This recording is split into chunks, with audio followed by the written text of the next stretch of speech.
Hindi po impeachment ang solusyon upang mapababa sa pwesto si Pangulong Marcos Jr. at this point in time sapagkat alam naman natin na hawak pa rin po ng Pangulo ang House of Representatives. Ayan, so breaking news po ito mga kaibigan sapagkat pinirmahan na po ni Pangulong Marcos Jr.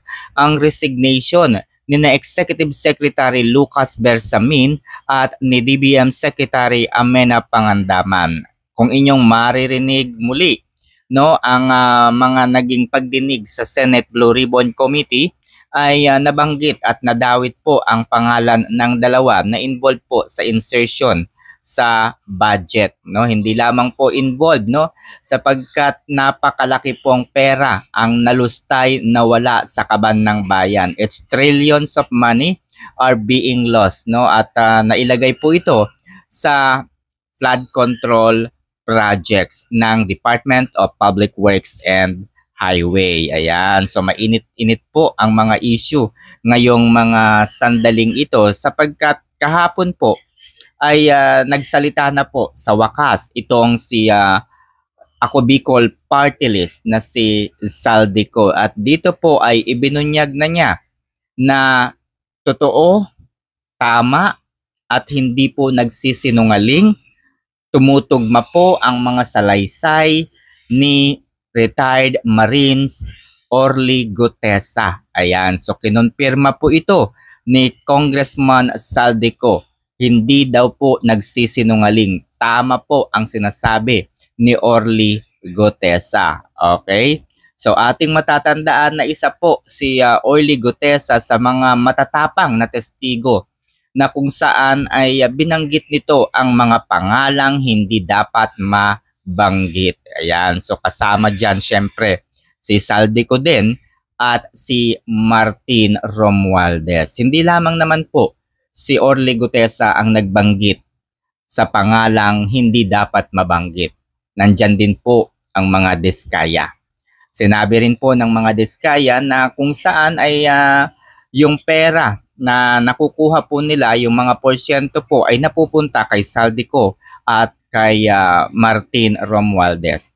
Muli po ay nabanggit din ang pangalan naman at nadawit no itong Executive Secretary nang maimbitahan naman po si Undersecretary Bernardo ng DPWH. Ayan, kung inyong mapapansin ay unti-unti nang nagsisialisan no ang mga kapanalig ni Pangulong Marcos Jr. Wala pong halaga ang pera sapagkat kitang-kita naman po natin na pagdating sa kagipitan talaga namang bagsakan na, no?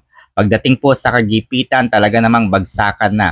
And kanya-kanya na po ng ligtas yan sa kanilang mga sarili. Hindi na po nila pwedeng suportahan ang bawat isa kasi kita naman po natin, no? Kita naman po natin, ramdam naman po natin, na oobserbahan naman po natin. Ewan ko lang sa mga anti-Duterte at sa mga dilawan o pinklawan, no? Very obvious naman po na pinoprotektahan ni Pangulong Marcos Jr. ang kanyang mahal na pinsan na si dating House Speaker Martin Romualdez, no?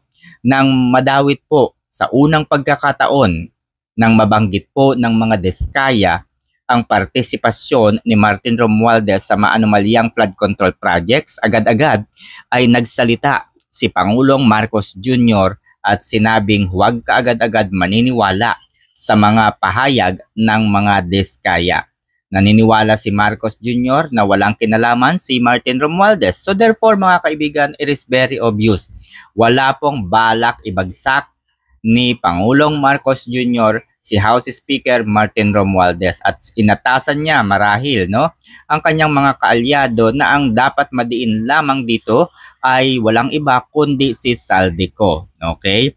Si Saldico lamang ang dapat madiin sa bagay na ito. So syempre mga kaibigan, sa lahat po ng mga testigong inimbitahan sa Senado, sa Kongreso at sa Independent Commission for Infrastructure ay talaga namang gasgas na gasgas ang pangalan ni Saldico na talaga namang ipinakikita dito na ang administrasyong ito ni Pangulong Marcos Jr. ay talagang hindi na po nila kumbaga pinoprotektahan itong si Saldico. Dahil kapag pinoprotektahan po nila si Saldico, malalaman po talaga natin, magiging obvious, no? Magiging obvious po kasi na ang Pangulong Marcos Jr. ay involved sa flood control projects. Bakit? Kasi nga people are insisting. People are waiting for the result. People are waiting for someone na makukulong at mabibigyan po ng lunas, no? Kasagutan itong mga katanungan natin. So imposible po na ipagtanggol po ng Pangulo itong si Saldico. So dahil dyan mga kaibigan ay mautak itong si Saldico kasi magsalita man siya ng katotohanan o siya po ay maglihim, no, ay wala na po siyang ligtas. Okay, kaya po dinawit na rin po nito, binanggit na rin po nito ang kanyang mga kasabwat.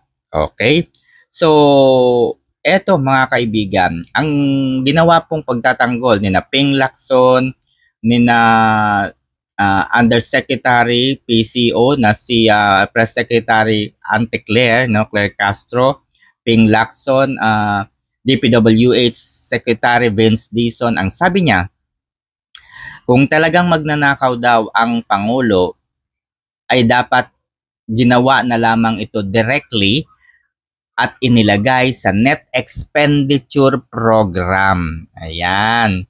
So, dapat inilagay na lang ito sa Net Expenditure Program. Pero ang ginawa po ay bakit sa bicameral committee na ipasok ang 100 billion pesos na insertion na iniutos ni Marcos Jr. Napakadali naman po ng sagot mga kaibigan. Kapag ang budget, mga kaibigan, ay pinag-uusapan, ganito po yan. Ang lahat ng ahensya ng ating pamahalaan ay magsusumite ng kanilang mga proposal. Sa kanilang proposal, nandyan po yung mga ongoing projects na kailangan pang ponduhan. Nandyan po yung mga pipeline projects na dapat pang ponduhan at maaaring umpisahan sa susunod na taon. Okay, yan po ang laman ng proposal ng bawat ahensya ng pamahalaan. Yun po ay iaakyat nila sa Office of the President, no? Kokolektahin po yun ng Pangulo at pag-uusapan kasama po ang Department of Budget and Management. No? Sa kanilang pag-uusap, no, ng DBM, dito po ay mabubuo ang tinatawag nating Net Expenditure Program. Okay? Ang Net Expenditure Program, ito po yung mga finished na mga proposal, kumbaga. Okay? Na-scrutinize na po ng Pangulo at na-scrutinize na rin po ng Department of Budget and Management. So, ibig sabihin, sinasabi rito na sa pamamagitan po ng NEP, no, makasisiguro tayo na mayroong pondo. Kasi po, ang DBM ang maglalagay ng pondo sa mga nakasaad po doon sa Net Expenditure Program. Okay? Kapag natapos na po ito, nabuo na po ang malinaw na plano, no, ang programa, ito po ay ibababa na sa House of Representatives. Magkakaroon po dito ng tinatawag na budget deliberations. Iimbitahan ang bawat ahensya ng pamahalaan, tatanungin at ipapa-justify sa kanila kung bakit ganito, bakit ganyan, para saan, itong mga perang ito, saan ba ito gagamitin, paano ito gagamitin, etc. etc. Kung inyong mapapanood muli, paano nga ba ang naging proseso ng pondo kay OBP? Sa OBP, ganito yan. Naimbitahan nila ang Vice Presidente, merong itong budget proposal na 903 million pesos. So, sabi po ni Laila de Lima at ng kanyang mga kaalyado, dapat zero budget daw ang OBP. So, di ba? So, sila po ang nagtatakda. Pagkatapos po sa House ay iaakit na ito sa Senado. And then, ganun din po, mag-iimbita ng mga resource person, ng head of the agency, at pag-uusapan po ang budget na ito. At kapag natapos na po ang deliberations ng lower and upper houses, no, pagdating po sa pondo ng ahensya ng pamahalaan, ito po ay iaakyat na sa tinatawag nating bicameral committee. Okay, so sa bicameral committee, dito po ay aayusin nila yung discrepancies, yung mga gap and differences. Magkano ang pondo na ibinigay ng House, magkano po ang pondo na ibinigay ng Senado, at ipipix po nila kung ano po ang differences ng dalawa. Okay, kung inyong matatandaan, early January 2025 ay natuklasan ni Congressman Isidro Ungab ang mga blanco sa bicameral committee, no? More than 14 mga kaibigan ang mga blanco sa bicameral committee na yan. At dahil dyan ay nagpasya po, no, sina Congressman Isidro Ungab, kasama po si dating Pangulong Rodrigo Roa Duterte, Attorney Torreon at Attorney Martin Delgra, ay tinalakay po nila ang irregularidad na pinagdaanan sa mga stages po o proseso ng bicameral committee, no? Yung proseso po na pinagdaanan hanggang sa pirmahan po ni Pangulong Marcos Jr. noong December 30 ng madaling araw o 12 midnight, yung budget, no, yung 2025 budget. So, ayun po, no, yung tinalakay. So, yun na nga mga kaibigan. Kapag na-fix na po yung differences between the upper and the lower houses, no, ng bicameral committee, yun po ay ibababa na muli nila, no, ibababa po nilang muli ito sa House of Representatives para sa ratification. Ira-ratify po ito, no, papipirmahan po sa House Speaker at the end of the day. Ganon din po sa Senado, no, ibababa po sa Senado at papipirmahan din po doon sa head of the Senate, no, sa Chis Escudero at si Grace po. Samantalang sa lower house, siyempre kasama po dyan si Martin Romualdez at si Saldico. Okay, so pipirmahan po nila yan, yung mga miyembro po, no, yung mga miyembro po ng bicameral committee ay maglalagay po ng pirma nila doon sa report. At dahil dyan mga kaibigan, nang maratify na po nila, malagay na po nila yung pirma, ay iaakyat na po ito sa House of Representatives para i-print. Okay, so ito po ang nangyari. Napansin po ni Congressman Isidro Ungab na maraming balangko doon sa bicameral committee report. Kaya nagtataka sila kung bakit ito blanco. May mga pirma na po, no, doon sa may pirma na po yung mga miyembro ng bicameral committee, no? May pirma na kahit may mga blanco. So ganito po ang posibleng nangyari. Okay? Pagdating sa lower house, kaya hindi na po inilagay sa NEP dahil masyado pong may scrutiny, masyado pong mabusisi ang budget deliberation. Dadaan po sa Congress, dadaan din sa Senado, dadaan po sa bicameral committee. Pero kung ang insertion ay idediretso na po sa bicameral committee, wala na pong masyadong deliberations. Actually, wala na pong deliberations. Kagaya po ng naipakita natin, naikwento natin. Pinirmahan na po ng mga miyembro ng bicameral committee yung report. Okay? At kapansin-pansin na marami po doong blanco. Okay? Ganito po. Halimbawa, meron po akong manager's check. Nilagyan ko po ng petsa kung kailan ipapasukli ang cheque. Pinirmahan ko po yung pangalan ko doon sa cheque. Isinulat ko po ang pangalan ng tao na aking pagbibigyan. At iniwan ko pong blanco yung halaga ng pera. Since valid po yung aking signature, merong petsa at merong pong pangalan, pay to the order of that person, at yung tao na lamang ang naglagay ng value doon sa cheque, pwede po niyang ilagay 1 million, 2 million, 3 million. At ganun din po sa bicameral committee report. Okay, marami pong mga blanco. May mga signature na po yung mga miyembro ng bicameral committee at may mga blanco po doon. Ngayon, ibinaba po iyon sa House of Representatives for proper printing. At nang umakyat na nga po sa Office of the President, wala na pong blanco. May laman na. Okay? Ano po ang naging paliwanag ni Stella Kimbo? There is this small committee, mga kaibigan, na nagpuno ng mga blanco doon sa mga blank items na yan. Ang sabi nga po ni Congresswoman Estela Kimbo, this is just a ministerial matter. This is just a simple calculator.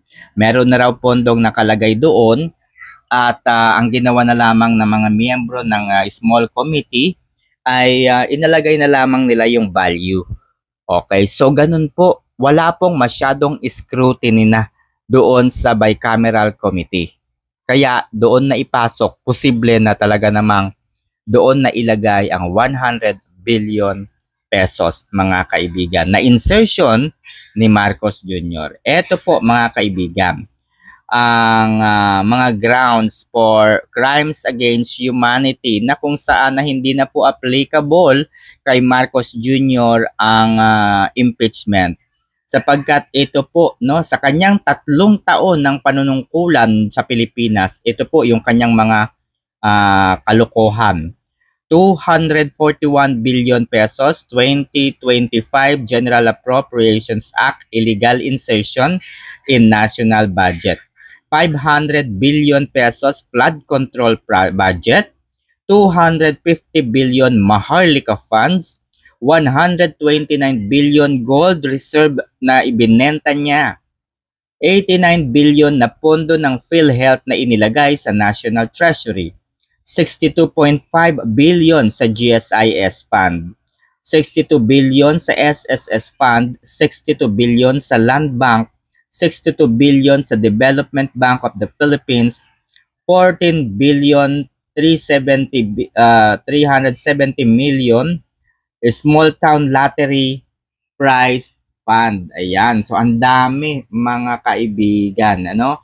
Sa daming ito mga kaibigan at doon sa nakikita nating investigasyon na isinasagawa kaugnay po sa flood control projects, very systematic. No, very systematic yung ginawang pagnanakaw. Maayos na maayos po ang mga pagnanakaw na ito. Ang pagtatakipan, ang pagtatanggol at ang mga pagdidiin, no, sa mga Duterte ay talaga namang maayos na nakaplano. Upang hindi po alam niyo ba mga kaibigan, upang mapilayan itong si BP Sara, ang ginawa po nila ay ipinadakip po si dating Pangulong Rodrigo Roa Duterte. Dahil matatag po, matapang ang ating Vice Presidente ay nananatili po itong matatag sa kabila po ng ginagawang panggigipit ng administrasyong ito. And congratulations, no, Vice President Sara Duterte, sa kabila po ng kanilang mga ginawa sa inyo ay nananatili kayong matapang, matatag, buo ang loob na hinaharap ang mga panggigipit na ginawa sa inyo ni Marcos Jr. Alright, so hindi nga po nagtagumpay itong administrasyon ni Marcos Jr. na talaga namang tuluyang pilayan ang mga Duterte sapagkat at the end of the day, ngayon po ay iniiwan na si PBBM ng kanyang mga taga-suporta at mga kaalyado. Ayan, so inaasahan natin mga kaibigan na sa mga natitirang mga araw o oras, no? Sabihin nating oras o araw o linggo, sabihin nating linggo, ay maaring bumaligtad na rin si House Speaker Martin Romualdez. Okay, pinsan ka lang, tandaan mo yan. Pangulo po ang naiipit sa puntong ito. So ang nakikita ko dito, ang susunod na babaligtad ay walang iba kundi si House Speaker Martin Romualdez.